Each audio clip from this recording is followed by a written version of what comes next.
क्या कभी ये विचार आया है कि जिस बात का हम सबसे ज्यादा इंतजार कर रहे हैं कि हमारी जिंदगी में कोई खास परिस्थिति बदल जाए। हाँ, या कोई इंसान बदल जाए, है ना? बिल्कुल, कि वो बदल जाए तो हम खुश हो पाएंगे। लेकिन क्या पता वही इंतजार करने की आदत ही हमारे दुखों का सबसे बड़ा कारण हो। ये तो बहुत ही सोचने वाली बात है। जी, आज के इस रूहानी मंथन में हम इसी एक चौंकाने वाले सच की गहराई में उतरने वाले हैं। हमारा आज का ये डीप डाइव एक बहुत ही विशेष खजाने पर आधारित है। 13 जनवरी 1978 की अव्यक्त मुरली। जी, ये मुरली सच में एक खजाना है। बिल्कुल। और आज का हमारा मिशन ये समझना है कि कैसे हम अपनी बाहरी दुनिया के बदलने का इंतजार करना छोड़कर अपने भीतर की शांति का खुद इंतजाम कर सकते हैं। मतलब एक कंप्लेंट करने वाली आत्मा से एक कंप्लीट आत्मा में बदल सकते हैं। एकदम सही कहा, क्योंकि इस भागदौड़ भरी जिंदगी में हम जाने अनजाने में शिकायतों के भंवर में फंसी जाते हैं। सच कहूं तो ये जो इंतजार करने वाला ट्रैप है ना, ये बहुत ही सूक्ष्म है। अगर मैं आज के इस 2026 के कॉर्पोरेट कल्चर की बात करूं, तो हर जगह बस एक ही बात सुनाई देती है कि माहौल बहुत टॉक्सिक है। मैं खुद इसी साइकिल में फंसा हुआ था। अच्छा, तो आप भी इस स्थिति से गुजरे हैं? जी, एक अजीब सी घुटन महसूस होती थी। हर दिन बस एक ही शिकायत रहती थी कि लोग कितने स्वार्थी हैं, मीटिंग्स कितनी नेगेटिव होती हैं। हाँ, ये बहुत ही आम अनुभव है आजकल। बिल्कुल। और मैं बस यही सोचता रहता था कि मेरे साथ ही ऐसा क्यों होता है। मैं बस इंतजार करता था कि कब मेरा बॉस बदलेगा या ऑफिस का माहौल ठीक होगा। लेकिन जरा रुकिए, इस बात पर मैं थोड़ा प्रैक्टिकल नजरिए से सोचना चाहती हूँ। जब सच में माहौल खराब हो, जी, मान लीजिए कि रात के 11 बजे कोई बहुत ही पैसिव एग्रेसिव ईमेल आ जाए या कोई बॉस बिना बात के चिल्ला रहा हो, तो ऐसे में कोई शांत कैसे रह सकता है? हाँ, ये सवाल तो उठता ही है। क्योंकि मुरली में बाबा कहते हैं कि समय के हिसाब से हर एक को कंप्लीट होना है, और जो एक कंप्लीट आत्मा है वो कभी कंप्लेन नहीं करती। जी, कभी कंप्लेन नहीं करती। बाबा आगे कहते हैं कि हो ही जाता है, होता ही है, ये भाषा वो आत्मा नहीं बोलते। तो क्या शिकायत न करना एक तरह से परिस्थितियों से भागना नहीं है? ये बहुत ही वाजिब सवाल है। और सच कहूं तो मुझे भी पहले यही लगता था कि शिकायत न करने का मतलब है अत्याचार सहना। बिल्कुल, अधिकतर लोग यही सोचते हैं। लेकिन जब मैंने इस बात को अपने जीवन में उतारा तो मुझे इसका असली मैकेनिज्म समझ आया। शिकायत न करना परिस्थितियों से भागना नहीं है। तो फिर ये क्या है? बल्कि ये अपनी पावर को वापस लेना है। जब हम कहते हैं कि मेरे साथ ऐसा क्यों हो रहा है, तो हमारा ब्रेन तुरंत एक विक्टिम मोड में चला जाता है।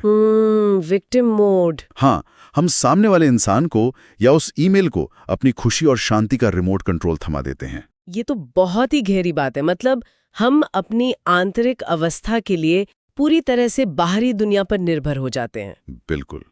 कल ही की बात है, ऑफिस में एक बहुत ही तनावपूर्ण मीटिंग चल रही थी। अच्छा। और हर कोई एक दूसरे पर गलतियों का दोष मढ़ रहा था। पहले मैं ऐसे माहौल में हमेशा इंतजार करता था, इंतजार की शायद बॉस आकर माहौल ठीक करेगा। बाहर से किसी बदलाव की उम्मीद? जी, या शायद कोई चमत्कार होगा। लेकिन कल मैंने इंतजार करना छोड़ दिया। मैंने तय किया कि मैं इस सिचुएशन के आगे कंप्लेंट नहीं करूंगा। अरे वाह, ये तो बहुत बड़ा कदम था। हाँ, मैंने अपनी शांति का खुद इंतजाम किया। मैंने डिसाइड किया कि मैं इस नेगेटिविटी को अपने अंदर नहीं आने दूंगा। और जैसे ही मैंने ये मेंटल शिफ्ट किया, मुझे अपने भीतर एक अजीब सी पूर्णता, एक कंप्लीटनेस महसूस हुई। वाह, ये तो कमाल का शिफ्ट है। जी, मुझे समझ आया कि जब हम भीतर से भरपूर होते हैं तो हमें बाहर से किसी वैलिडेशन या शांति की भीख मांगने की जरूरत नहीं पड़ती।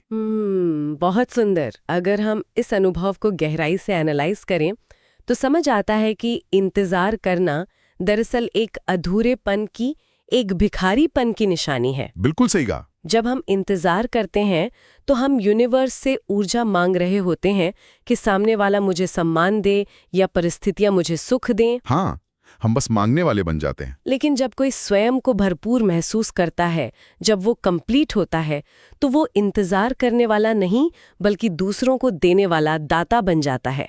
जी, दाता बन जाता है। वो परिस्थितियां बदलने की राह नहीं देखता बल्कि अपनी शांति की अवस्था से परिस्थिति को ही बदल देता है। और मजे की बात तो ये है कि हम में से बहुत से लोग शायद किसी बहुत बड़े चमत्कार का या विनाश का इंतजार कर रहे हैं।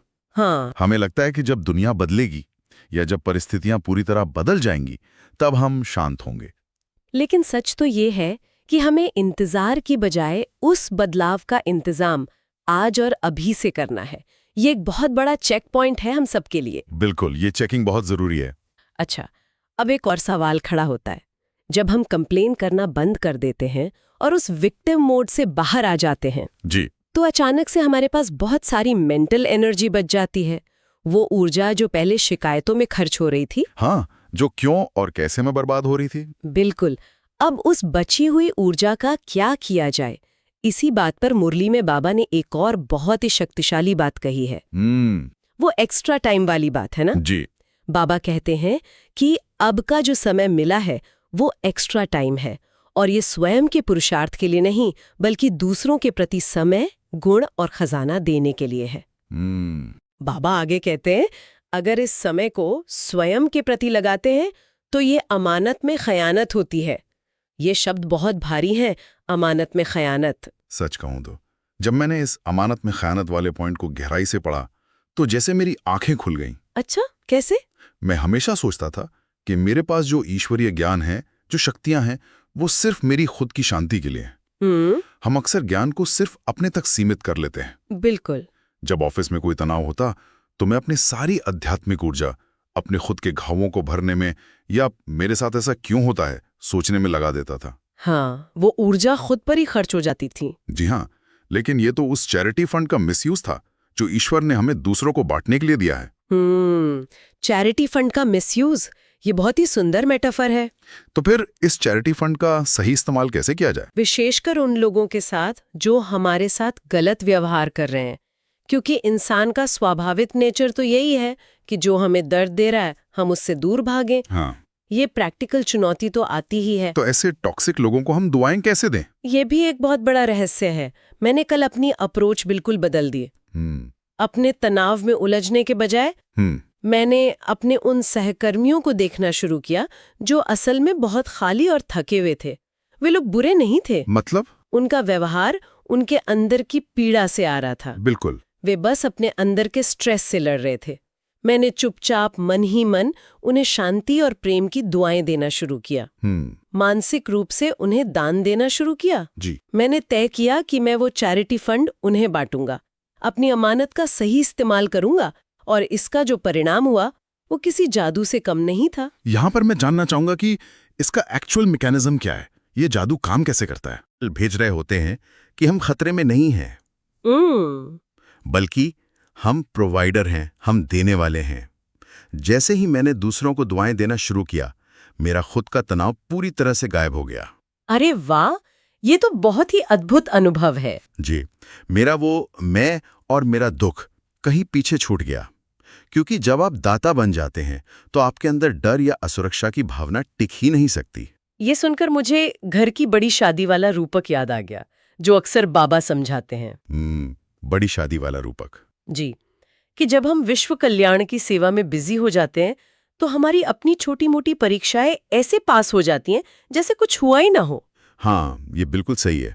सोचिए, जब घर में किसी की बहुत बड़ी शादी होती है तो घर का माहौल कैसा होता है? बहुत ही व्यस्त और हलचल भरा। बिल्कुल। मेहमानों का आना जाना, केटरिंग की व्यवस्था, संगीत की आवाजें, हर कोई किसी न किसी काम में पूरी तरह से व्यस्त होता है। जी। उस वक्त अगर हमारे सिर में दर्द भी हो या काम करते हुए पैर में ठोकर भी लग जाए तो भी हमें वो दर्द महसूस नहीं होता। सच कहा, उस समय दर्द का एहसास ही नहीं होता। ऐसा क्यों? क्योंकि हमारा पूरा ध्यान, हमारी पूरी चेतना उस बड़े कार्य पर, उस बड़ी सेवा पर केंद्रित होती है। बिल्कुल। वो शारीरिक दर्द या थकान रहती तो है, लेकिन हमारी चेतना उस दर्द से कहीं ऊपर उठ जाती है। सही कहा। और ठीक वैसे ही जब हम खुद को इस विश्व कल्याण की सबसे बड़ी सेवा में, मतलब दूसरों को दुआएं देने में पूरी तरह से सरेंडर कर देते हैं तो ऑफिस के ताने, छोटी मोटी बीमारियां या लोगों की ईर्ष्या, जी, ये सब बिल्कुल मायने नहीं रखते। हम उन पर ध्यान ही नहीं देते, और जब हम ध्यान नहीं देते तो माया भी हार मान लेती है। हाँ, माया का प्रभाव खत्म हो जाता है। बिल्कुल, माया हमारी दासी बन जाती है वो समझ जाती है कि अब इस इंसान पर छोटी बातों का कोई असर नहीं होने वाला, क्योंकि ये तो विश्व की सेवा में व्यस्त है। ये सरेंडर होने वाली बात बहुत ही अमेजिंग है, लेकिन यहाँ एक प्रैक्टिकल चैलेंज आता है। कैसा चैलेंज? हम इस निरंतर सेवा के भाव में हर पल कैसे टिके रहें? क्योंकि जब सामने कंप्यूटर स्क्रीन पर 5 डेडलाइंस दिख रही हों और फोन लगातार बज रहा हो, तब ये विश्व कल्याण का भाव भूल जाना बहुत आसान होता है। हम फिर से अपनी उलझनों में आ जाते हैं। इसके लिए भी बाबा ने मुरली में एक बहुत ही सरल और स्पष्ट विधि बताई है। हर संकल्प और हर पल को विश्व सेवा के प्रति अर्पण करना। हर संकल्प को अर्पण करना। जी। हमें अपने काम को सिर्फ एक नौकरी या जिम्मेदारी की तरह नहीं देखना है। और यहीं पर बाबा ने उन 3 लंबी लाइनों का जिक्र किया है। वो 3 लाइनें? हाँ, बाबा कहते हैं कि भक्त आत्माओं, भिखारी आत्माओं और प्यासी आत्माओं की लाइन बहुत लंबी है। जी। बाबा आगे कहते हैं, इस क्यू को समाप्त करने में लग जाओ। ये क्यू या लाइन वाला पॉइंट मेरे लिए एक बहुत बड़ा लाइफ चेंजिंग मोमेंट था। अच्छा, कैसे? सच कहूं तो बाहर की प्यासी आत्माओं की लाइन देखने से पहले मैंने अपने अंदर की लाइन देखी। अंदर की लाइन। जी, मेरे दिमाग में हमेशा सवालों की एक बहुत लंबी क्यू की क्यू लगी रहती थी। ओहो, क्यू की क्यू? हाँ, ऐसा क्यों हुआ? मुझसे ऐसा क्यों कहा? मुझे वो प्रमोशन क्यों नहीं मिला? ये क्यू की क्यू कभी खत्म ही नहीं होती थी। और ये जो अंदर की क्यू है ना, यही तो हमें सबसे ज्यादा थकाती है। बिल्कुल। हमारी सारी मेंटल और स्पिरिचुअल शक्ति इसी एक शब्द क्यों का जवाब ढूंढने में खर्च हो जाती है। ऐसा लगता है जैसे हम किसी गोल गोल घूमने वाले चक्रव्यूह में फंस गए हैं। एकदम सही कहा आपने। और मजे की बात देखिए, जब तक मैं अपने अंदर के क्यू को सुलझाने में लगा था, वो क्यू और लंबी होती जा रही थी। हाँ, क्योंकि सवालों से कभी संतुष्टि नहीं मिलती। लेकिन जैसे ही मैंने इस ज्ञान का प्रैक्टिकल यूज किया, जैसे ही मैंने बाहर की दुनिया को देखा, अपने उन सहकर्मियों को देखा जो असल में बहुत प्यासी और परेशान आत्माएं थीं, मैंने उनकी प्यास बुझाने का चांस लिया। वाह, ये चांस लेना बहुत बड़ी बात है। जी, मैंने उन्हें सम्मान दिया, उनकी कमियों को इग्नोर करके उन्हें मानसिक सहयोग दिया। और जैसे ही मैंने वो चांस लिया, मेरे अंदर की वो क्यों की क्यों हमेशा के लिए वाष्प बन के उड़ गई। वो स्ट्रेस बिल्कुल गायब हो गया। ये एक बहुत ही गहरा रहस्य है। जब हम दूसरों की प्यास बुझाते हैं तो हमारी अपनी प्यास अपने आप बुझ जाती है। जी, बिल्कुल ऐसा ही महसूस हुआ। क्योंकि वो क्यों की क्यों कोई तार्किक समस्या नहीं है जिसे सुलझाया जा सके। वो एक आध्यात्मिक खालीपन है जिसे सिर्फ सेवा और करुणा से ही भरा जा सकता है। सही कहा। और आपने जो चांस लेने की बात कही, ये शब्द बहुत ही पावरफुल है, क्योंकि मुरली में बाबा स्पष्ट कहते हैं कि स्वयं सेवा का चांस लो, चांसलर बनो, माया को चांसलर नहीं बनने दो। ये चांसलर वाला रूपक तो बहुत ही सटीक है। अगर हम किसी यूनिवर्सिटी के चांसलर की बात करें तो उसका काम क्या होता है? वो पूरी यूनिवर्सिटी का करिकुलम सेट करता है। बिल्कुल, वो नियम बनाता है। जी, और पूरी व्यवस्था को कंट्रोल करता है। अगर हम अपना दिमाग खाली रखते हैं या सिर्फ अपने दुख के बारे में सोचते रहते हैं तो खाली दिमाग हमेशा माया का घर होता है। हाँ। अगर हम खुद आगे बढ़कर ईश्वरीय सेवा का चांस नहीं लेते, दूसरों को सुख देने का चांस नहीं लेते, तो माया तुरंत वो चांस ले लेती है। और एक बार अगर माया हमारे दिमाग की चांसलर बन गई तो फिर वो हमारे मन का पूरा करिकुलम अपने हिसाब से डिजाइन करती है। वो नेगेटिविटी का सिलेबस ले आती है। बिल्कुल, वो हमें डर, शिकायत और असुरक्षा के पाठ पढ़ाना शुरू कर देती है। हमारी बुद्धि, हमारे विचार, हमारे निर्णय सब माया के कंट्रोल में चले जाते हैं। जी। और फिर हम उसी टॉक्सिक साइकिल में वापस फंस जाते हैं। इसलिए ये आत्ममंथन बहुत जरूरी है कि हम समय समय पर चेक करते रहें। चेकिंग करते रहें कि हमारे मन की इस कुर्सी पर इस वक्त कौन बैठा है। क्या हम स्वयं मास्टर, सर्वशक्तिवान बनकर इस बुद्धि पर राज कर रहे हैं और दूसरों को बांट रहे हैं? जी। या हमने जाने अनजाने में वो कुर्सी माया चांसलर को दे दी है? ये चेकिंग ही हमारी सबसे बड़ी सुरक्षा है। जब हम खुद को एक कंप्लीट आत्मा मानते हैं जो भरपूर है, जिसके पास दुनिया को देने के लिए शांति और प्रेम के खजाने हैं, तो माया वहां टिक ही नहीं सकती। हमें बस अपनी उस अवस्था को याद रखना है। बिल्कुल, कि हम इस समय के सबसे श्रेष्ठ और महान मणके हैं। हमें इंतजार करने वालों की लाइन से निकलकर इंतजाम करने वालों की लाइन में आना है। ये स्मृति ही हमें हर परिस्थिति में विजयी बनाती है। अब जब हम आज के इस मंथन के अंतिम चरण में हैं, तो मैं एक विचार छोड़ना चाहती हूँ। जी। जरा सोचिए, क्या पता हमारा वो टॉक्सिक वर्कप्लेस या वो परेशान करने वाला व्यक्ति हमारी जिंदगी में कोई विलन नहीं है, बल्कि वो तो सिर्फ एक प्यासी आत्मा है जो हमारी आध्यात्मिक परीक्षा लेने के लिए एक ट्रेनर के रूप में आई है। क्या पता वे हमें ये याद दिलाने आए हैं कि हमारे पास बांटने के लिए कितना बड़ा खजाना है। वाह, ये नजरिया तो पूरी सिचुएशन को ही पलट देता है।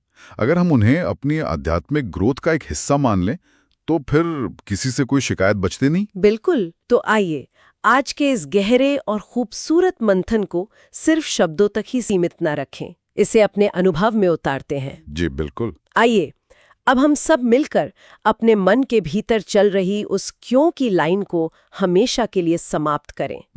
अपनी आंखें धीरे से बंद करें। जी। एक बहुत ही गहरी और शांत सांस लें और देखें अपने मन के भीतर उन लंबी लाइनों को, जी, जो क्यों, कैसे और कब के सवालों से भरी हैं। देखें कैसे ये सवाल आपको अंदर ही अंदर थका रहे हैं। अब एक और गहरी सांस लें और शिकायतों की उस कुर्सी से धीरे से नीचे उतर आए। जी। महसूस करें कि आप एक कंप्लीट, एक मास्टर सर्व शक्तिवान आत्मा हैं। आप भीतर से पूरी तरह भरपूर हैं। आपके भीतर ईश्वरीय शक्तियों और शांति का अनंत भंडार है। अब बाहर इस दुनिया को देखें। जी। अपने ऑफिस को, अपने आसपास के लोगों को देखें, उन थकी हुई प्यासी आत्माओं की लाइन को, जो बिना जाने ही शांति और प्रेम की तलाश में भटक रही हैं। अपना दिल खोलें, जी, और एक महादानी के रूप में उन पर शुद्ध प्रेम और असीम शांति की वर्षा करें। कोई शिकायत नहीं, कोई इंतजार नहीं, बस देते जाएं। जी। जैसे जैसे आप उन्हें ये प्रकंपन दे रहे हैं, महसूस करें कि आपके अपने मन की चिंताओं की वो लाइन, वो क्योंकि क्यों पूरी तरह से गायब हो रही हैं। जी, वो वाष्प की तरह उड़ रही है। आपके भीतर अब कोई सवाल नहीं है, सिर्फ एक गहरी अनंत शांति है। आप भरपूर हैं, आप विजयी हैं, आप एक महादानी आत्मा हैं। वाह! ये अनुभव कितना शक्तिशाली और सुंदर है। मन जैसे पूरी तरह से खाली और हल्का हो गया है। सारी शिकायतें, सारे इंतजार जैसे कहीं पीछे छूट गए हैं। एक अजीब सा सुकून है जो हर तरफ फैल गया है। आपको इस वीडियो में क्या अच्छा लगा? और यदि आपने भी मुरली के किसी पॉइंट को अपने जीवन में प्रैक्टिकल यूज किया है, तो कृपया कमेंट सेक्शन में अपना अनुभव अवश्य साझा करें। ओम शांति।